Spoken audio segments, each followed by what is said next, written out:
From deep inside the belly of Tim Hortons Field, underneath the stands, the Forge Audio Network presents The Captain's Log with Kyle Bekker and Mitch Houlahan, presented by Bench Brewing. Okay, welcome to episode 1 of The Captain's Log. I'm Mitch Houlahan. This is player number 10 in your program, and the captain, Kyle Bekker. Hello, everyone. We're going to be coming at you every week, talking CPL, talking nonsense, bringing on guests. Today we're going to be joined by David Edgar, current assistant coach. The one and only. Canadian legend. Yeah, I think For we're a chat. Decent little first guest for us, I think. Yeah. Not bad. I think he's a man of wisdom. He's got a lot to say. Great career. It's fitting. It's halfway through the season now. Just had the Vancouver game that was halfway mark, which is a good win. But win. we're going to be talking big moments, talking transitions with Eddie, and that'll be good. So he'll be coming up in a bit. But I guess I should explain my purpose here. We've been together our entire lives, so I've kind of seen, we've been there for each other's careers and lives, and I think more than anything, this is like a way for the fans to get to know you. Yeah, It's definitely. the Captain's Log. So I think it's I only can fitting shed that some light on some of that. I think it's only fitting that we're doing this together and not doing it with someone else or doing it by myself. So it's good. No, I'm excited for it. Yeah. So we'll hit a couple topics, then we'll bring in a guest, and we'll see how it goes. Back to Vancouver for a bit. That was a few days ago. Thoughts? It was warm. It was a soupy game. Yeah. Yeah, she was hot. I think it was like right before kickoff, it was like 39, 40 degrees or something on the field. Naturally, these refs didn't give the kids a water break. Typical. But no, it was a big one, man. I think going into this second half of the season, it's been an interesting one for the old Forgers. How would you rate the first half of the season? No, we it's crazy because we had the best start that we've had as a club. But a lot of those games that were ties, I think we all felt that that should have been wins. So I think it could have been an even more dominant first 7 games that we had. I think we had like 3 wins, 4 ties. But we were still undefeated. And then we kind of just fell off. But it's funny. I think when we were sitting in this room, I think I don't want to say we were hitting the panic button. I think there was just general frustration. There's just been a core that's been here since day one. Obviously, you have the coaching staff that's been here since day one. And we've just had so much success. I think it's only natural that you hit a point where I think maybe guys felt a little burnt out, felt a little frustration why things weren't kind of going in the way they were in times past. But when we look at, I think I want to say like 10 games in or something, when we were kind of right in the middle of that rut where we were struggling, couldn't really get a win, couldn't really find the back of the net. We were comparing it to last year, and I think we were like a handful of goals off and 1 point different. And obviously we know how last season ended, so I think that was reassuring. But that stretch went on a little longer, a little longer than the boys would have liked. Couple of those away trips. Yeah, sticky. A couple sad flights home. Skids. A couple captain's logs. Did you watch the highlights of Vancouver? Yeah. Did you see what you did after the goal? Oh, yeah. I need to know who that. I've never seen that photographer around the field. Is he a photographer? I think he was a ball boy. No, I think it was a photographer. He literally did the Happy Gilmore, like, celebrate. He just, like, grabbed his hand. He went for, like, a high five, and you just grabbed him and shook him. But did you see me kick the board?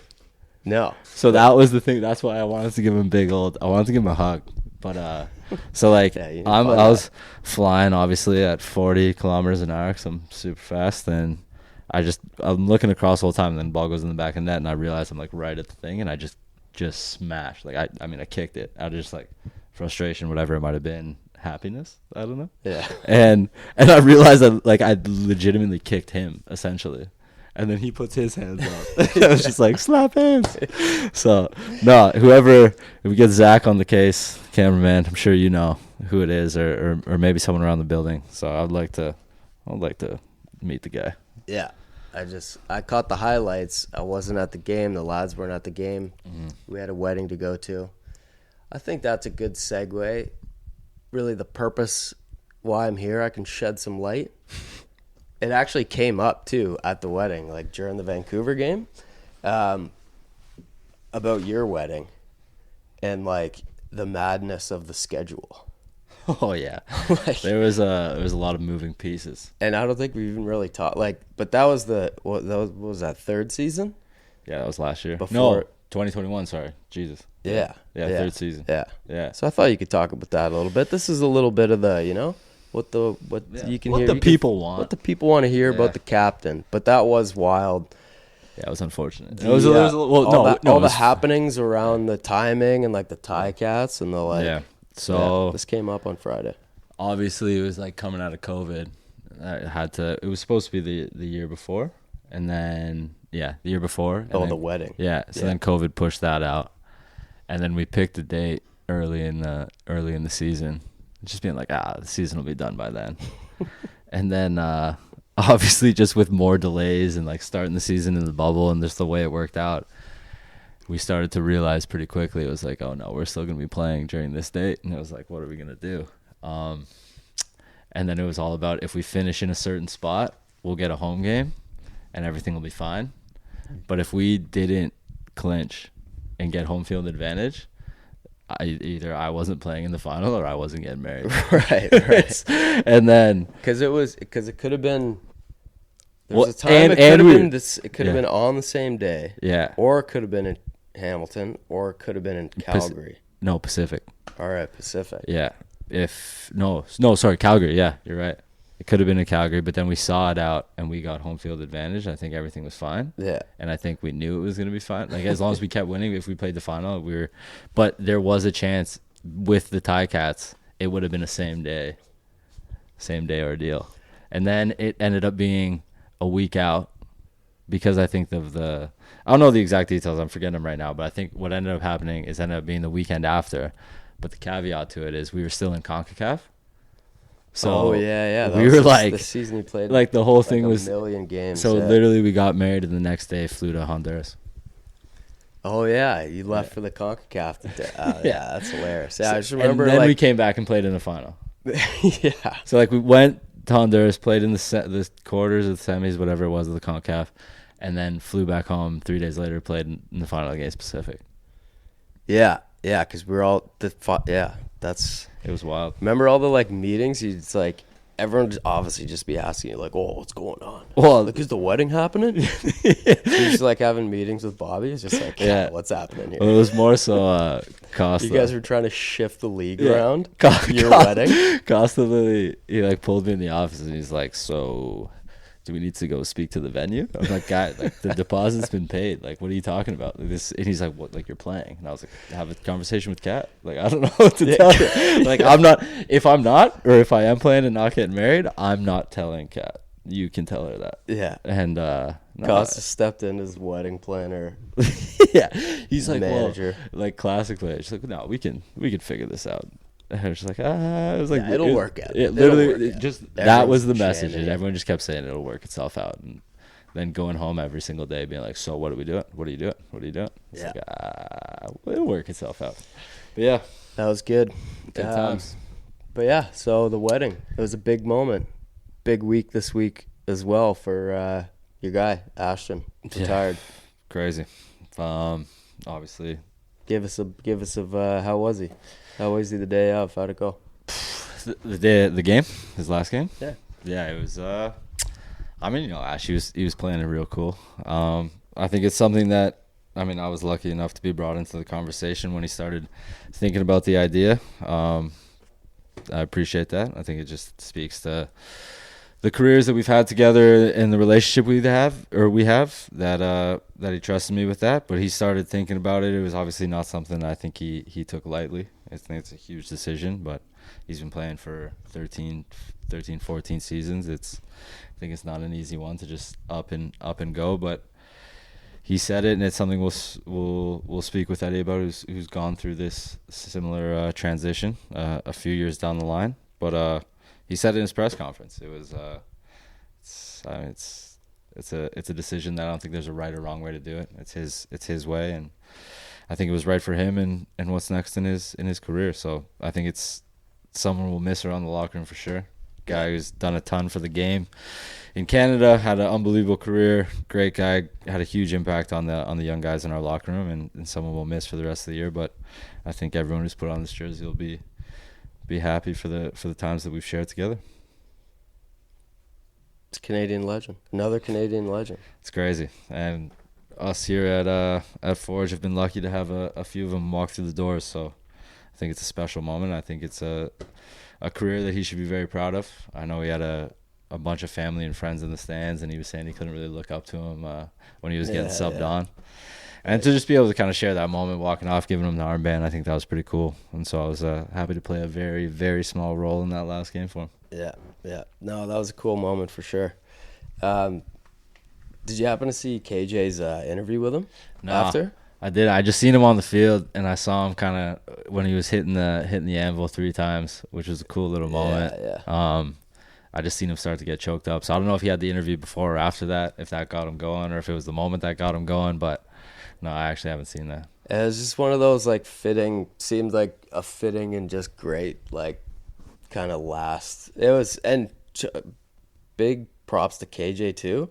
Watch it because it was a great interview. I saw KJ. When have you ever seen KJ a had no idea post-game, interview that's good? Yeah.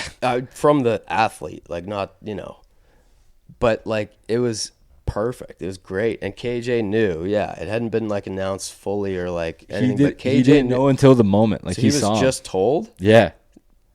Killed it. Watch it. And it was awesome. And I don't know if KJ's at every single game, but it's so perfect that KJ of all people was the one to be able to do that. Yeah, no, so that was cool. And Ashton, yeah, no, he was. It was just a great back and forth. Love that. Pretty cool moment. Just it was all right there, and I guess a little impromptu. It was great, but that's magical. Yeah, big career. It's huge. We never played together, but I went to Lynx a minute after he left. Went to TFC Academy before that. Yeah. So he was a Lynx legend too. That's where when we were growing up, that's where I played with him for the first time. And then obviously being a 91, in those first few years of the provincial team, when I was kind of doing that, we the paths crossed, and then just the TFC locker room in and out. Yeah, unreal. Ash was a nasty player back in the day. I mean, he still is, guy. He didn't lose that to the very end. Let me tell you, you know what I mean. He knows how to. Oh no, he was unreal growing up, dude. He was that was a big player, prospect. So yeah, big week for Forge halfway through the season. Ashton's retirement is a big story. Pretty cool scenes at the game. Nice that you got the win too. Dude, there was a moment there where we were bending. It was.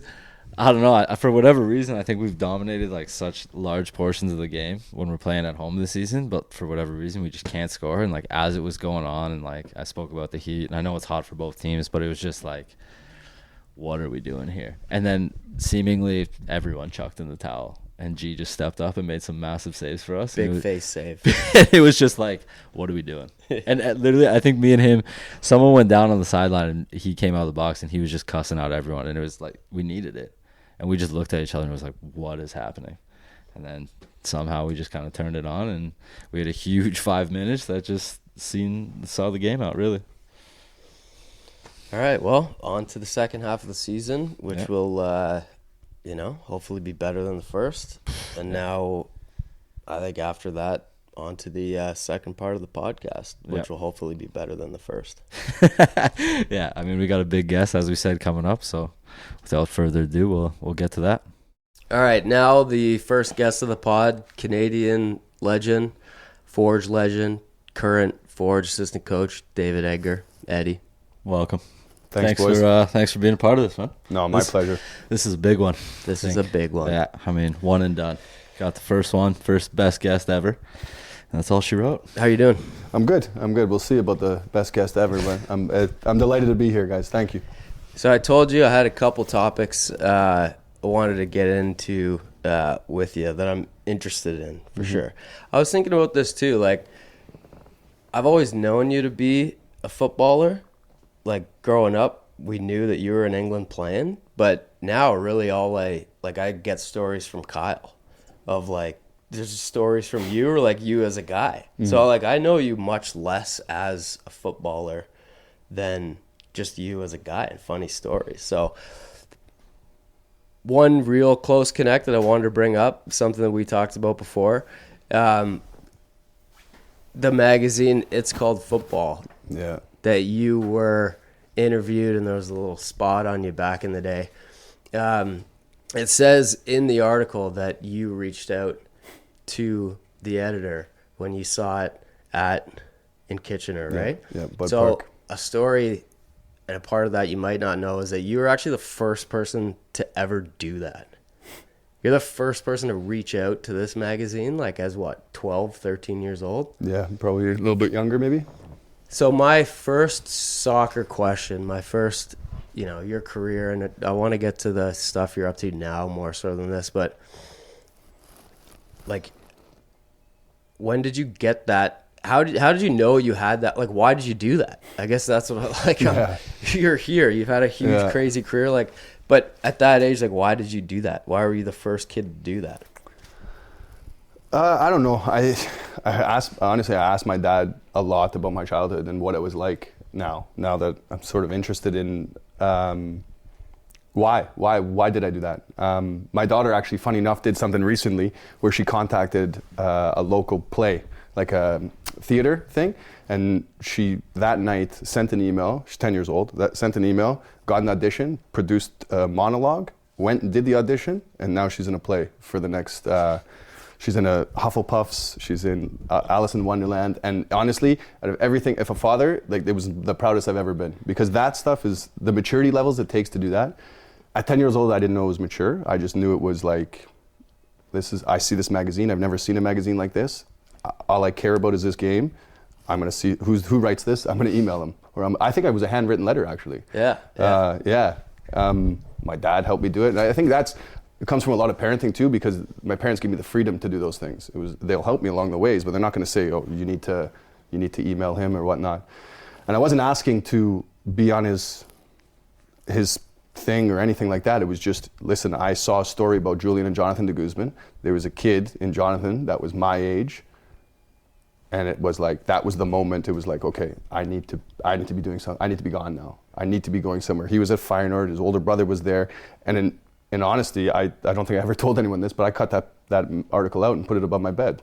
I mean, it was surrounded by David Beckham pictures, but it was there, right? I had my Canadian wall, my David Beckham wall, but it was just to pretty much say to him, thank you for the inspiration, thank you for writing this article. I don't think he believed me because my name was David Edgar, and he thought someone was taking the piss. It was Edgar Davids, but he got in touch. Next thing you know, he's not going to be talking to a 10-year-old, so he spoke to my dad, and he came down. And he took an interest in my career. And I remember we spoke a couple times throughout my career, but he was a great man, and I know you're in touch with him still. Yeah, for sure, legend. Actually, I mean, you just brought up what started that whole thing of the de Guzmans. But we were talking before about this was a big week. Our guy Ash retired from football. This was kind of the bigger theme of the the chats today too. Is just those kind of big decisions. Yeah. Back to what you said, like, for whatever reason you're obsessed with football, and you knew you were going to make it. It took you a long way in football, but obviously along the way there's like big decisions. Can I stop moments. you there? Yeah. I didn't know I was going to make it. Like, you don't know. Right. There was something inside of me that said, like, I've got to go for this. Like, this is my dream. And I think everyone should do that. I think everyone should pursue that. Was there a moment that sticks out to you in your childhood where you're like, I have this? Like, it was just so real where you're like, I have to go. I'm putting everything into this. Yeah, there was two moments. Playing football here, I just knew I had to, and it wasn't a cockiness or anything, but I was the best player around here, and for me, it was ticking boxes. I had to do this. I had to play at a certain level here, but I compared myself to people over there, right? At 10 years old, I got to go to my grandfather's retirement. I believe it was, my grandfather's retirement, and he took me, my dad, and my uncle. We got tickets to watch Coventry against Newcastle, St. James's Park, the old St. James's. So standing room only with the bars like that you lean on, right? Yeah. We got those tickets behind the liaisons end, which I scored at that end. But Look, I got shivers. I got shivers Yeah. now because I'm 10 years old and I'm Yeah. watching the game at then, and it's a moment where my dad's holding on to me, and it's everything you hear about in the movies, right? And this guy next to me gets chatting to my dad and says, "Listen, if it's bearing in mind it's Boxing Day in Newcastle, freezing." And he says, if we were losing 3-0 or 3-1 to Coventry City, and he said, if Newcastle wins, I'll give you my strip. He only had a T-shirt on. Peter Beardsley scored a hat-trick, and we won 4-3, and this guy gave me his top, and I'll never forget it. He walked home with his shirt on, and I'm on my dad's shoulders, and I've got his blue Newcastle top on. I still have it to this day. That is unbelievable. And I got to go into the players' lounge after. I met my heroes, Lee Clark, Peter Beardsley, Andy Cole. I've got a picture of me and Lee Clark that day, and it turns out 10 years later, Lee Clark was my reserve team manager. I played with him. That's unbelievable. You can't make this up, right? So that was one of the moments. And then the other one, was when I actually went at the age of between grade 8 and grade 9, when it was between hockey and soccer. Yeah. And I spent the 6 weeks in Newcastle, Middlesbrough, Sunderland, actually up in Scotland, training at a few clubs, and that was it. I was never picking up a stick after that. That's funny. We've actually spoke about this before, but you've claimed to be quite a decent hockey player in your youth growing up, and Lee, my brother, he's claimed similar things in the past, and then we've seen him take a couple slap shots, and I don't think it really held the test of time. So, what was it? What was a big thing for you when you're choosing between the two that made the decision so easy? Love, passion. I played hockey. I don't know whether it was because I was Canadian, but I was in a British household. I grew up in a British household, very British. Football on 7 o'clock. You're from a Dutch background. You watch the same games, right? But hockey, my dad didn't learn how to skate. My dad and uncle didn't learn how to skate till they were about 35, 40 when they moved over here. Didn't know anything about the game. We didn't watch it. I picked up a stick and I was good at it. Yeah. And I was probably better at it than soccer. But there was no, I knew at a young age there was something missing in here about it. When I had a ball at my feet, it was completely different. It was flow from a young age. And you were actually like proper, like possible draft, OHL draft conversation. Like, yeah, you could actually play. It was my draft year, my O draft year, going grade 8 to grade 9. So that season, actually, I was at my nanny's house in Newcastle, and the AAA coach from Kitchener called my grandmother's house to see if I was going to play, that he was going to keep a spot open for me, because he heard that I was in England, and he heard that I was going to, there had been whispers of if I stay or not, and he found out, and he got a hold of my grandmother, and at that moment, I said no. So that was my hockey career. When I was in England, and I was mature enough to go, listen, I thank you for reaching out to me, but this is my path. So like that's, I think that your dad is like, and your parents are, more so him. I mean, it's like a lot of the opportunities, man. Right? Like your dad played in Newcastle. Like there's some things that he could tell you that a lot of people couldn't. But like to me, he's lucky that you were as passionate about soccer as you were, because it's not like. And I'm wondering too, like now as you're coaching more. I mean, you talk about your daughter doing that reach out. Like that's sick. Just seeing her like do something and want to do something like that. But like. What I'm saying is like it's like it was easy because you were so obsessed with football. But like, what do you say to everyone and all the kids? Like, what do you see now when it's like, what would your dad have done if you did want to go hockey? He would have been there with a puck, right, and a stick. He gave me the freedom to choose. He gave me the freedom to see what I wanted to do. But listen, my dad would have been there at any pitch, at any field, to help me. But it was on me. Yeah. It was on me to go, hey Dad, let's go kick a ball around. He was never gonna say, let's go, you gotta train, you gotta do this. Never was that discussed. It was all on me, but he would be there if I needed him. How many players do you think, and people that you know, like had that? I recognize it in you guys. I saw obviously this guy playing growing up. It was like, this is it, I'm doing it. But right now, like as you're coaching, I think there's a different like passion in some people, right? and that took you a long way.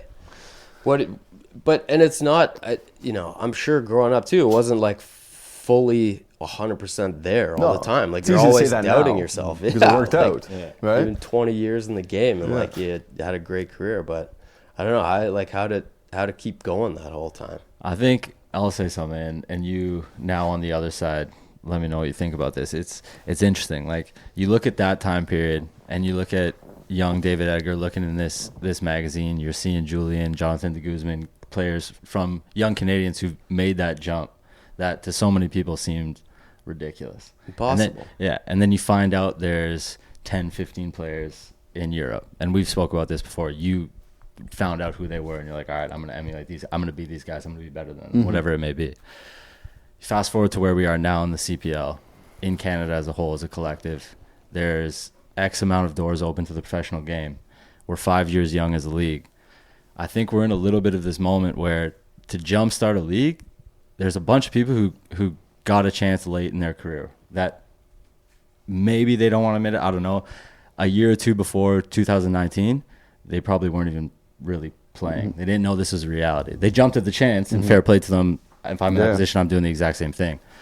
But I think we're in this weird transition where if we can get another 5 years down the road, you're going to see kids who are 12, 13, who've been coming to games in their own backyard, and they're going to be like, no, I want this. I'm going to start here. I'm going to leapfrog it. I can see the transition. I can see the reality of being a professional soccer player in our own backyard. I'm going to make a name for myself here, and then I'm going to go on to bigger and better things, whatever that may be. So I think we're in this funky period where you see there might be frustration. I don't know what it is, frustration, or you think we should be further ahead than we are. But the crazy thing about this game is this game's hundreds of years old everywhere else in the world. So we've been seeing it. Like people who love this game have been playing it their lives. You turn on the TV every single weekend. Obviously now it's way more accessible than it was when we were kids, but you turn it on, you see games all the time, and you're like, this is what the final product's supposed to look like. It's easier said than done. But I think we're just something that we say all the time talking to each other. We're just sweeping the sheds right now. Yeah. We're doing the hard yards. We're doing this, and it's so important. It's vital, but this stuff takes time. Like, I think even for the people working on the business side of things, like every single weekend you show up and you're like, why isn't there more people coming into these games? Why aren't people buying in? Like, look at this product that we're giving. This is beautiful. This is fantastic. We have it. Like, just buy into it. But it takes time. It takes years. It takes these experiences that you have to live together and feel them. Like the great nights that we've had here at Tim Hortons Field are unbelievable, and they might pay dividends 10 years down the road. But like, we're still in it right now. We just got to keep going. And I think on that, the hardest part of, I mean, you discussed it quite a bit, but 10 years time, how do you tell a player here who is 19, whatever, that he needs to do the work now, the hard yards now, because in 10 years you've played a part in this, right? And them accepting that at the age of 19, it's difficult, because at 19, would I have done, right?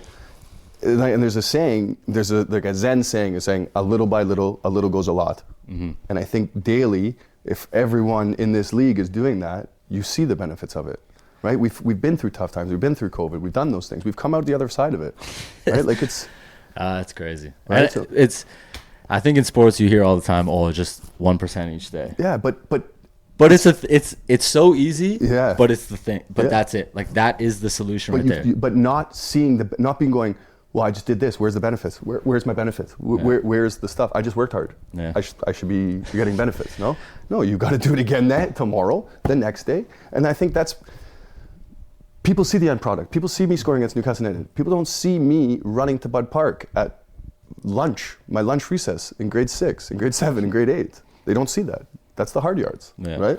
It's the ugly stuff. And that's the stuff we're all doing here to build this thing. It's funny going into almost like perspective. And I think the hardest thing to have as a player is perspective. And we can use a guy on our team, a young player, Noah Jensen, in last year. And he's coming into his first year as a pro. And I'm not sure exactly how many games he played, but I think if you fast forward a year into his career and you said, listen, you're coming into you're gonna play X amount of games, which is a lot for a kid in his first year, especially breaking into a tough midfield, which is what we have. And you're gonna start in the final and you're gonna win a trophy in your first season. I guarantee you, every single player, when they sign their first contract, they say, yeah, I'll take that. Snatch your hand off. But when you're in the 5th, 6th month of that season and you haven't played in the last month or month and a half, and you're doing all the right things daily, and you're just sitting there and you're just cussing out the coach every single week, knocking on his door. He's giving you the same nonsense reason of why you're not playing. And how do you show up on a Thursday and still perform like a pro? But that's the difference. That makes the world of difference in this game at any single level, because that's something that I've struggled with in my career. Yeah. I think a big thing in this country too is because everything's so new, you go up, and a lot of times you're growing up, you're the best player on your team. And then you finally break into that professional environment, and it's like, no, now this is a job. There's people here who are putting food on their table this way. There's people here who have bigger aspirations, and everyone was the best player on their team. So what are you going to do on that Wednesday in August to prove that you belong here? And that's the hardest stuff in the world, man. That's crazy. What do you looking back in your career now, because you're a couple years out, what do you think about it differently than you did when you were doing it? No, nothing. Yeah, you sit here and say hindsight. I should have stayed in a couple weekends, but really, what I was 19, 20, and that's what I was presented with. That was my level of maturity, or my level of knowledge I had at the time. And I think the important part to me is me finding my purpose now is I got to tell these 19-year-olds that goes quick. So maybe stay in, maybe look after yourself a little bit. Maybe do a bit of extra work. I can't tell you to do it. And I think you'll notice my coach, I don't know if it's a coaching style or it's an openness to go, I'm here for you guys, whatever you need, and then use me. But again, sorry, I guess it's like my dad. I'm here for you if you need me. But this has to be self-driven. Yeah. I think when you say it now, it kind of just jumps out, and we speak about it all the time. I think a classic thing players get into after training, whether if you've been that 18, 19, 20 on a roster, you're just a little frustrated, and it's so easy to just get caught up in, I'm going to go over here and just mess around after training. But 5 minutes a day doing a thoughtful exercise for your position, even just to the coach is in the corner of his eye being like, oh, look at this kid.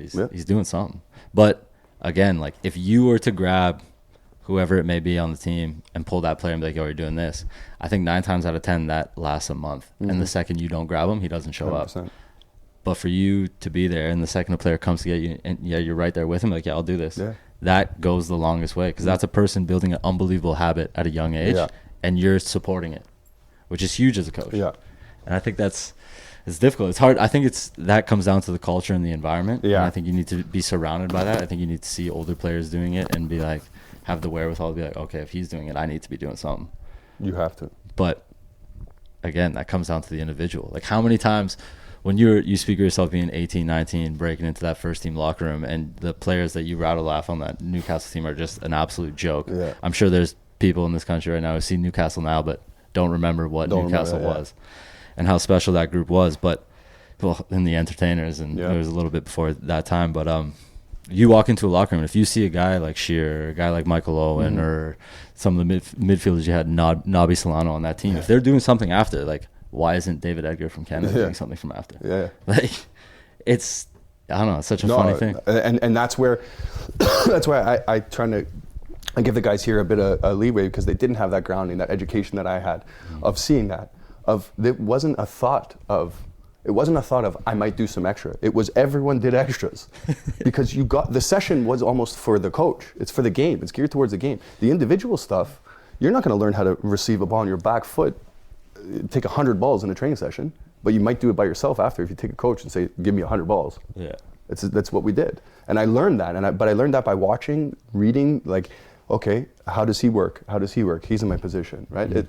And there's no right or wrong way to do it. And again, in hindsight, it's easy for us to sit here and go, do all the right things. And I don't want to be a coach that says, do all the right things because I did, because I didn't, right? And you didn't.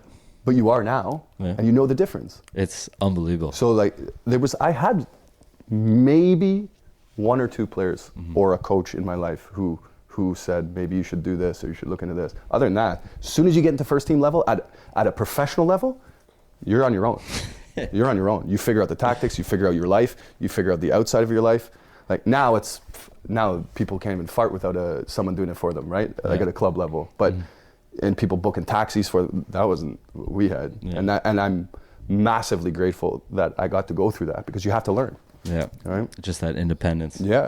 I think you also learn some harsh lessons in that. And I think I mean, you've obviously played some massive games, but I think we want to fast forward to a tough time. I think a time that is, I think will jump out to a lot of players. They'll face it at any different level they play at, but I think it's a moment that is maybe not spoken about enough. Yeah. So if you don't mind, I'd like to ask you about your time at Burnley. You're there for, was it 9 seasons? 9 years, yeah. 9 years. That final year, you have an unbelievable group. You guys win promotion to the Premier League, and then you get released.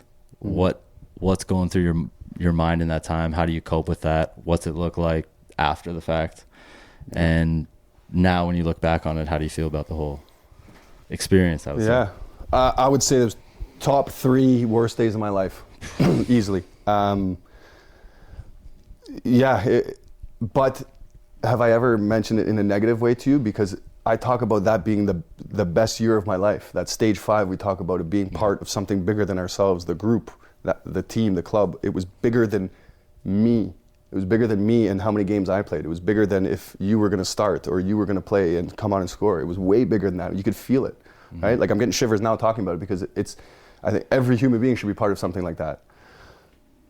But being told not necessarily, well, yeah, you're essentially being told you're not good enough, right? You're not good enough to go to that next level that I'd already been at, right? So had I not done enough, then those things start coming in. But this is a group of, like Sean Dyche, we're literally the 3, and the assistant coach, we're in tears, the 3 of us. So I'm thinking to myself now, you know what, I'm more proud that man respected me to have the conversation with me as a human being, not a footballer, than to just be told or by text. You hear those stories, you know what I mean? Like I must have done something right as a person in that dressing room. Never mind a footballer, that comes and goes. Yeah. You're always, but biggest thing for me, I think after I retired is nobody talked about how good of a player I was really. People talked about like, oh, this guy, Eddie, great guy. He's a good guy, right? There's probably some people say he's an asshole, but it is what it is. And right? Do you find those comments mean more to you as you get older? Yeah, now especially. I mean, it's true. I've been lucky enough to share a locker room with you. Absolute baller, but just an unbelievable guy. Locker room guy. I mean, that's what I've always heard from you too. This is like what I said. The stories of Eddie and the stories that you have. Like, I mean, I'm sure you could tell some other stories of Daichi that are great too. I've heard a couple from you too. Incredible. But and like after 9 seasons at Burnley too, like, and that was the first time you were ever without a contract. Yeah. Right? Yeah. Just like that, that Kitchener start pushing to like make it, you make it. Everything's like this, like up until that. Yeah, because I chose to leave Newcastle. That's the thing. I chose to leave and go to Burnley because of what was going on after we got relegated, right? So I never got released from Newcastle. I got released from Burnley. Yeah. Right. So. But right after promotion. Yeah, but yeah. So I've got no contract. I've just been promoted to the Premier League with the team. Right, had the best year of my life. Got promoted. Got released 2 days after. Then fly home. I go to get married abroad. We got married in Jamaica, so I'm dealing with all of that. I haven't even. I'm literally the day of my wedding. I've got an agent texting me saying we've got a contract here or like. There's things, and I'm like, what is going on right now? I go to the wedding, come back, then next thing you know, I'm home for maybe a day. I'm on a flight to Birmingham, and it was like, here we go. I'm in Birmingham. Yeah. I didn't want to be in Birmingham, right? And that's no disrespect to Birmingham City. That's what happens. And at that point in my life, I'm 21. No, I'm not. I'm 20. Sorry, I'm 26, right? Yeah. But you're thinking, what do I do now? I'm 7, right? Yeah. And nobody prepared me how to get over that day. Just the news, right? Yeah. I'm prepared now, but then I wasn't. That day's tough. Yeah. That first call is crazy. Well, you know what it's like in football and in sports. I think nowadays it's a lot less likely, but you found a family here from not just the players, but the staff, the people here. Like it's a family, right? You don't get that very often in sports. You're maybe there a year or 2 years. But to spend an extended period, to spend 9 years at a club, right? Lucky. Yeah, it's crazy. I knew the dinner lady, like the girl who made our dinners, like our lunches, and gave our tea, Daisy. Like the relationship I had with her. That's what people don't understand, right? That's the crazy stuff, because that stuff's so special. Yeah. Like for me, it's like making a point to say hi to the security guard every single day you walk in. Every day. And it's so easy to just walk past them, or even go out of your way to avoid a thing because you're young and immature, and you just go through the side door because you can, because you have the key access to do it. But like, you make an impression on someone 100%. because the older you get. And again, we've used this so many times, and it's a phrase that you've told me, but it's football. It's just ships passing in the night. And we've been lucky enough to be friends and play together, which is another thing that so many times you take for granted, because you can be on a team for a split second, then all of a sudden you're somewhere else and you're playing with a whole group of guys that you probably just don't even care about. Yeah. And then you got to, okay, here we go again. I got to buy into this group. Otherwise, I'm gone. Yeah, Birmingham was the exact same thing. Bear in mind, I got Player of the Month the first 2 months of the season. Player of the Month, right, at Birmingham City, and I didn't want to be there, and I wasn't. And I was at this point, I was living in a hotel, still driving back to Manchester to see my wife and kid, and then going back and when I had a day off, and driving back down 2.5 hours to train. So I hadn't committed to the move. Yeah. Right. So you're doing all of that, but playing football. My only freedom was 2 hours on the field. And freedom from here. Yeah. And then the mind just starts going. And then you're back to, what do I do now? I gotta hop in the car and find a place to live. Like, dude, I think it's wild. I mean, it's the side of sports that people don't see. No.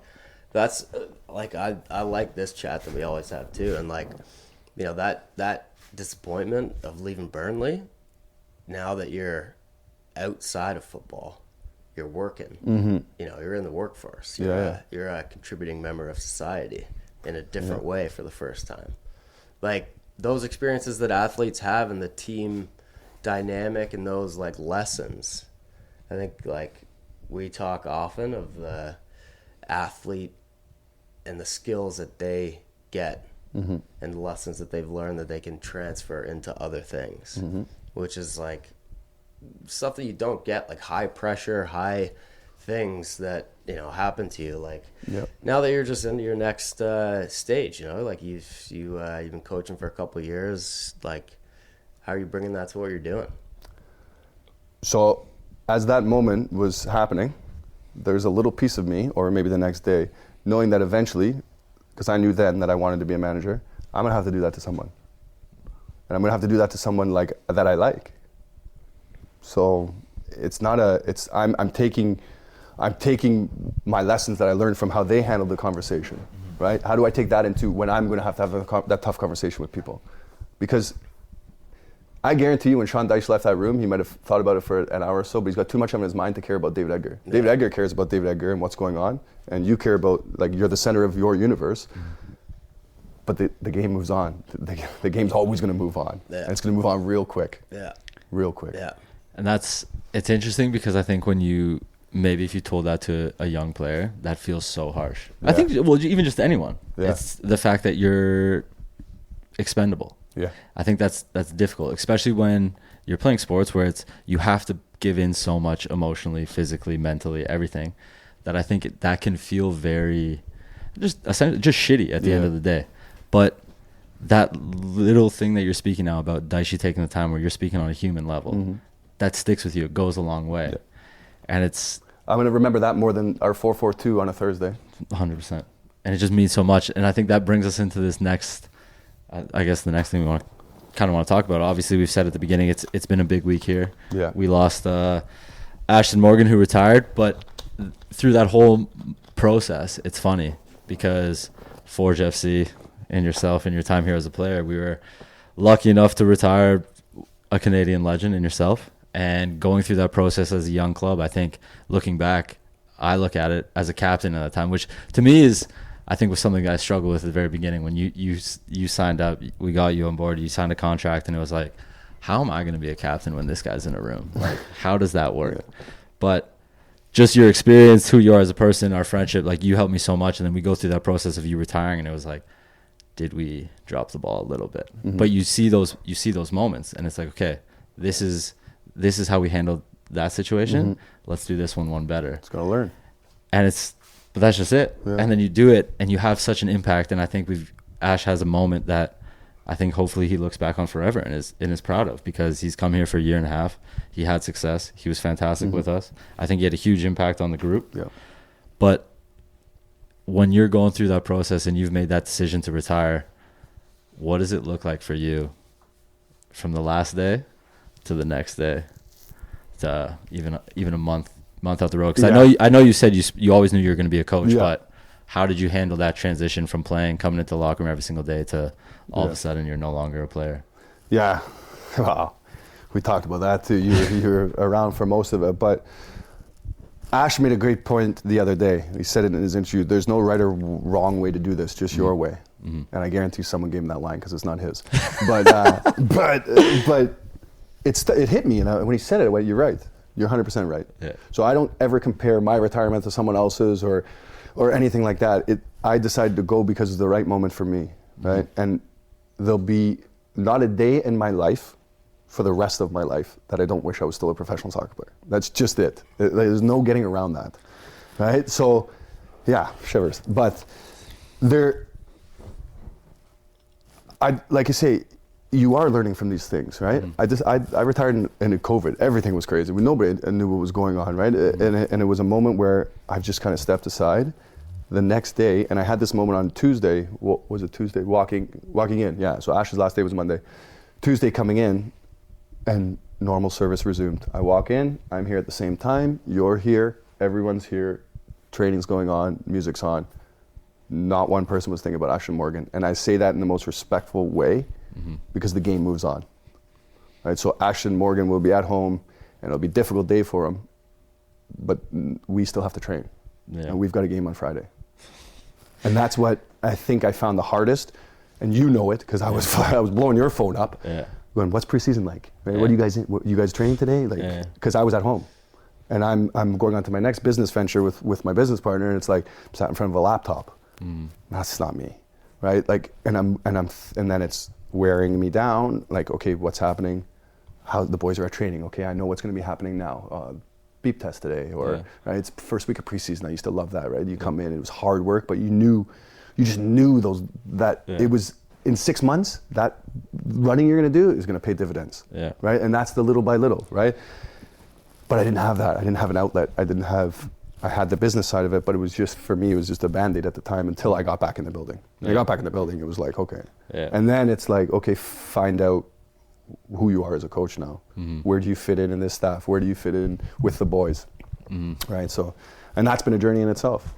When you've started out this process, do you find that you're attacking this whole journey of you being a coach, find out who you want to be as a coach, how it wants to look, similar to how you were as a young player, or do you have a totally different approach now that you're, one, more mature, and just two, it is a little different just being on the coaching side of things? It's a great question. Because I've said that. I said that from the week I retired, and I had that staying of like, I'm moving on to the next phase of my career the way David Edgar at 10 years old wanted to be a professional. I'm putting the same energy, and I am doing it. I'm driving here, we're doing all the things we're doing. You're putting in the hard yards, it's just different. Right? I'm not running to Bud Park, I'm not doing those things. I'm putting it in a different way. I'm going home, I'm learning, I'm soaking in information. It's everything. But yeah. So I guess I think the thing I was getting at is something we've spoken about too as players, is you often see that guy who's playing in front of you and you're like, I'm taking this guy out. Like, that's my target, I'm taking him out.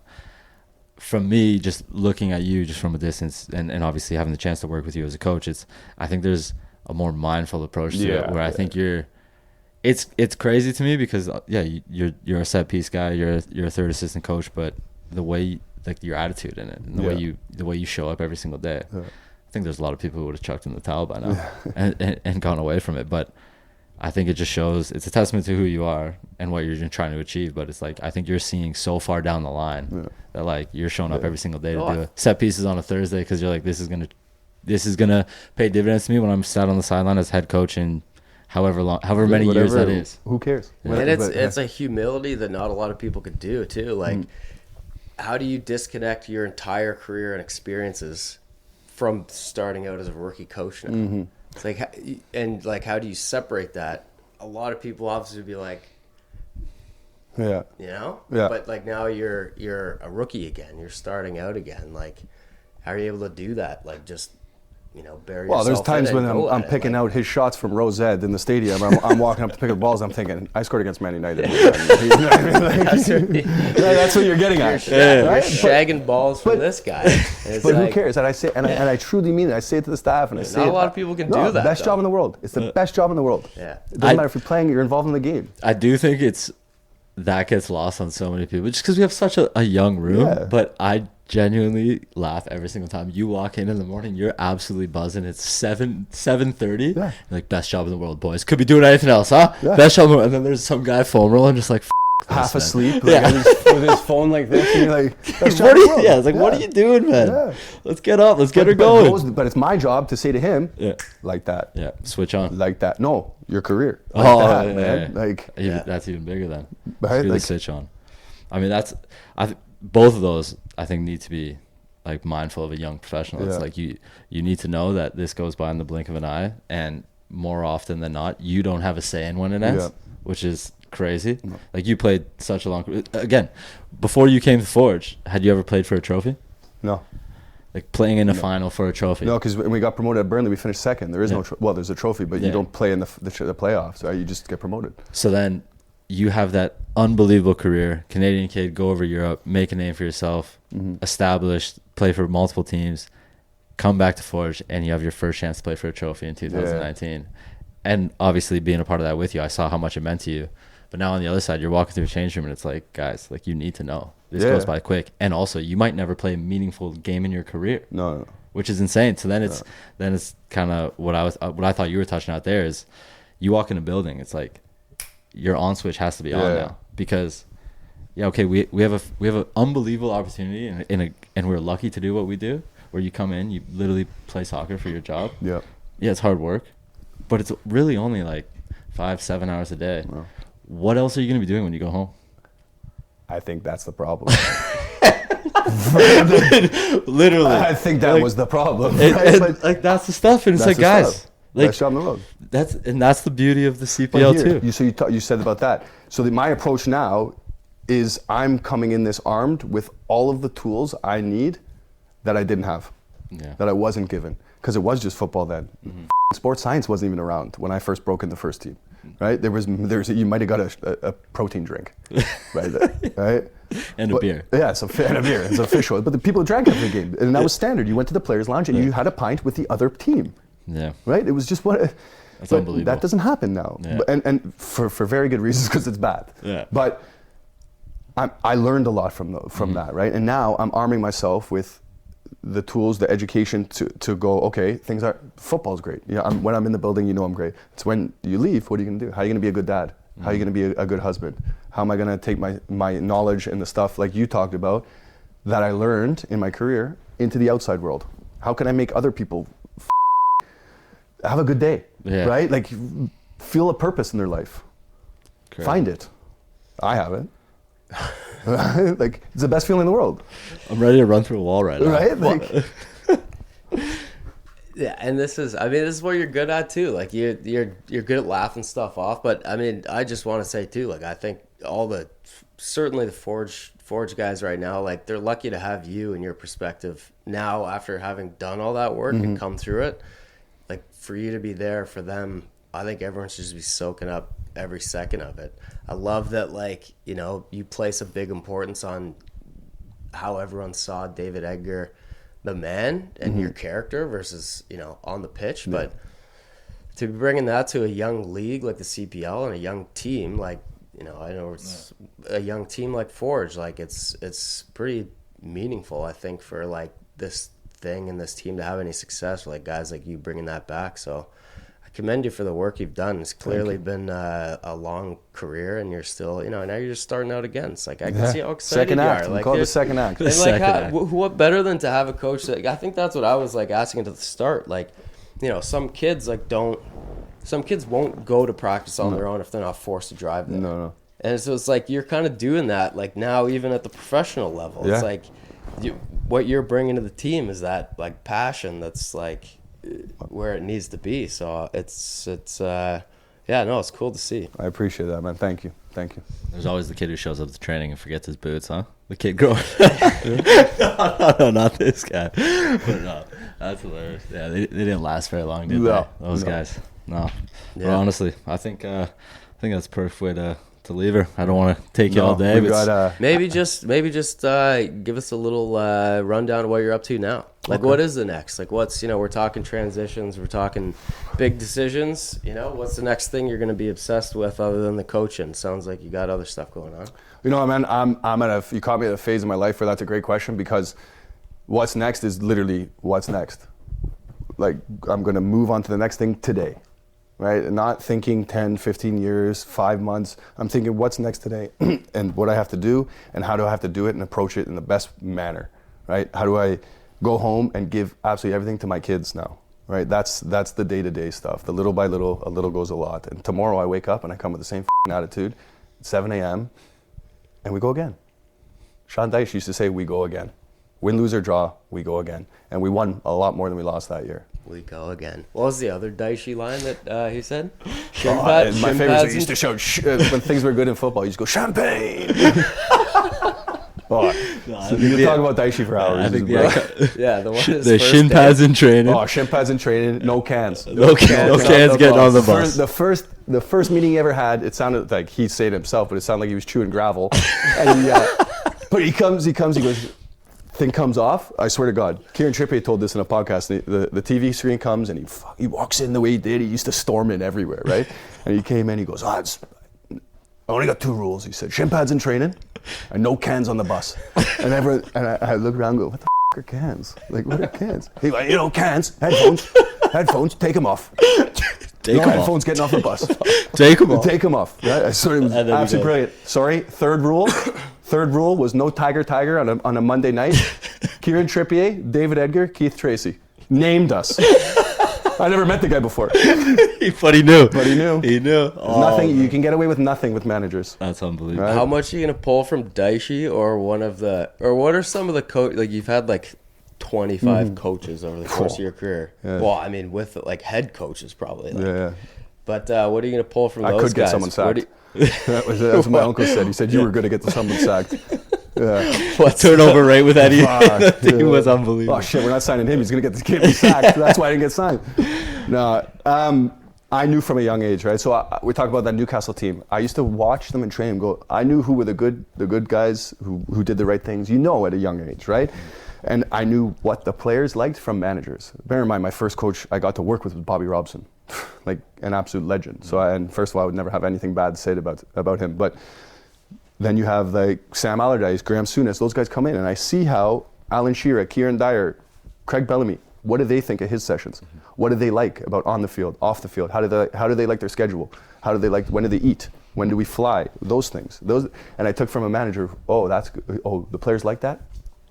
I like that. I never wrote this stuff down. I probably should have through my career, but it was here. Yeah. And I absorbed the good and the bad, right? And it was taking away of not necessarily what worked for me, but what worked for the group, what works best for this, because footballers, athletes are some of the smartest dumb people I've ever come across, right? Facts. You can't get anything past us. Exactly. We say it all the time, man. Like the dumbest person in the room will pick up when the main thing is when something's fake. Yeah. Like if the coach really doesn't mean it or he thinks he's doing it for a reason to get a response. The kid in the room who hasn't said anything or maybe doesn't even play, like feel like you feel like he's not even paying attention. It's like, that doesn't feel right. That's off. What's going on with that? Yeah. So it's tough, man. I think it's very hard and it takes a long time to build a culture. But in sports, you can just lose it one action. If you started your career, right? Let me ask you a question. You started your career, and if someone said to you, you're going to go do this, this, and this, but you've got an opportunity to come build the game in the country you love. And really build it. Not this Mickey Mouse, like this is building it. You would do it again? Like if I could, at the very beginning of my career, I started your career will go the same, but you're coming back and you're here and you're going to build it. Yeah, I think I will. Yeah, it's great. It's easy to say now because I'm still playing. Yeah. I think part of me is, I look back at those early years and yeah, for sure. And I have just regrets just in terms of things that I know I should have done better. But there's so much stuff in this game that's out of your control. And I think that's a very hard thing to realize at a young age, especially when you're first starting out your career. But the sooner you realize there's so little in your control, and you can only control what your attitude, your body language, your work rate is almost it. Yeah, because you can't control if you give a pass away. Yeah. It's those three things. And if you can do those the best of your ability every single day, like, you're going to give yourself the best chance of success. So I think there's, again, we speak of those middle months in a season when you're not having your best time. I wish I could go back and do that, but being a part of this and being a part of something that's bigger than myself and seeing what it means to this country and like where we're at, it's special. Yeah. And at the same time, you caught me 10 years ago, I would call this fluff, right? And this is the stuff. 10 years ago, I would say, I can't talk like this. This is fluff to me because I didn't feel it. But I know I know it now. Right? I know the feeling. I know the rights and wrongs, and it's, like, again, easy now in hindsight. But we've also not fluff. This is real. We've also sat in those meetings together where it has been fluff, and we've called that out. Yeah. Because if you are going to actually build something, you have to throw out a couple buzzwords. But when you mean it, when you hold people to that, and you're accountable as a group, like, the things that you guys can achieve. The things on the wall are whatever, but it's the day-to-day stuff, right? What do you say when we've all done it? Like, conversations about the CPL when someone is acting like it's fluff. What's your elevator pitch on the CPL? Because we're going to be talking tons about. I mean, it's like we all want this to succeed and be the thing we want. What do you? Yeah. It shouldn't. Listen, if you know me, there shouldn't be a pitch. Like, you know me, so if I'm involved in it, I'm doing it to a standard, right? I'm doing it to the standard. So there is no pitch. The pitch is, I'm involved in it day to day, and I know this is good. Yeah, you're here. I'm here. I mean, that's great to hear. Yeah. But say I don't know David Edgar. Yeah. Say That's true. I watch the EPL and someone says, there's a game between York and Forge tonight, and I say, I talk So about what? young talent. I talk about an up-and-coming league. I talk about the World Cup coming. I talk about all these things. I talk about where I come from, that these opportunities weren't here, that I had to go abroad, and it's keeping the talent here now from not going abroad and developing it so we can go, right? Yeah. So those are it's easy. You talk about football, I can pitch it all day, but the fans, you're going to have to build this thing, and it's going to take time, because I would have been the first to say to my dad, can we go watch Forge play? And I would have been a Forge fan, and I would have dreamed of being the next Kyle Bekker. Right? That's what our goal has to be here. And it's funny because, like, it does seem so easy for us, and, like, the ones that have seen it too. Like, it's like, why wouldn't you come out and watch? Like, what's productive in like talking shit about something being small when it's starting? Yeah. It's like Close-mindedness. Yeah. So Close-mindedness. I mean, I think we're all, we've all bet on the CPL and think we know where it can be. Like, that documentary that came out about the, like, start of the EPL. Like, the one on Amazon. This is, like, it's amazing. People forget that, like, 25 years ago, they didn't want it to happen. it was not that big, obviously massive. It wasn't even a popular decision. It was a massive English league. Yeah. It's not like what everyone sees it today. No. So it's like, how can you Why not be not us? excited about Why not us? being a part of that from the start of the CPL? Like, that's, Literally. I mean, I commend you guys on that decision of, wanted to take Canadian soccer to the next level. There's a part of me too that I don't consider myself from the start. He's from the start, and that's what I really appreciate, because I look up to those guys, and the guys still in the league, right? So that's more of a step. Yeah. I came because I wanted to play some football, and then I embraced what was already here. Yeah. Right. Well, I don't know. I've seen how you've interacted with fans and kids and players, and in terms of a, spokesman for the game, it doesn't get much better than you. So appreciate it, man. Glad to have you here. And, I love this. I love this. What about you in terms of just coaching the next? Like, you just Forge? Yeah, sticking around. We're like, here. We're here till Bobby gets rid of me, right? But it's a great club. It's a great league. It's a great ownership. And I mean that. I truly mean that, because I've been in some shitty places, and people think it's amazing because you're over there, or you want to be in the CPL and you want to leave. Yeah, go. Then call me. Yeah, we'll chat. Yeah. Right. Yeah. All right.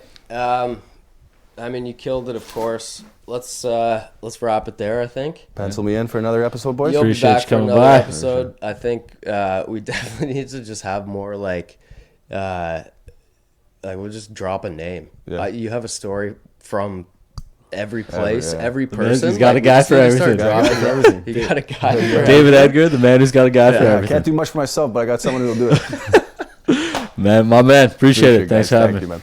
Pleasure. All right, guys. Cheers, guys. All right, there he was, David Edgar, best guest ever on the podcast. One of one. Legend. Yeah. Not much more we can say. Thank you guys for listening to the first episode of the Captain's Log. Tune in next time. This was The Captain's Log with Kyle Bekker and Mitch Houlahan, presented by Bench Brewing. The guys will drop another episode sometime, whenever they get to it. In the meantime, we would love and appreciate for you to like, follow, subscribe, click on the little bell, do all the things in all the places you get entertained, and you'll find more of this type of content. And that also means we get to spend more time together on the Forge Audio Network.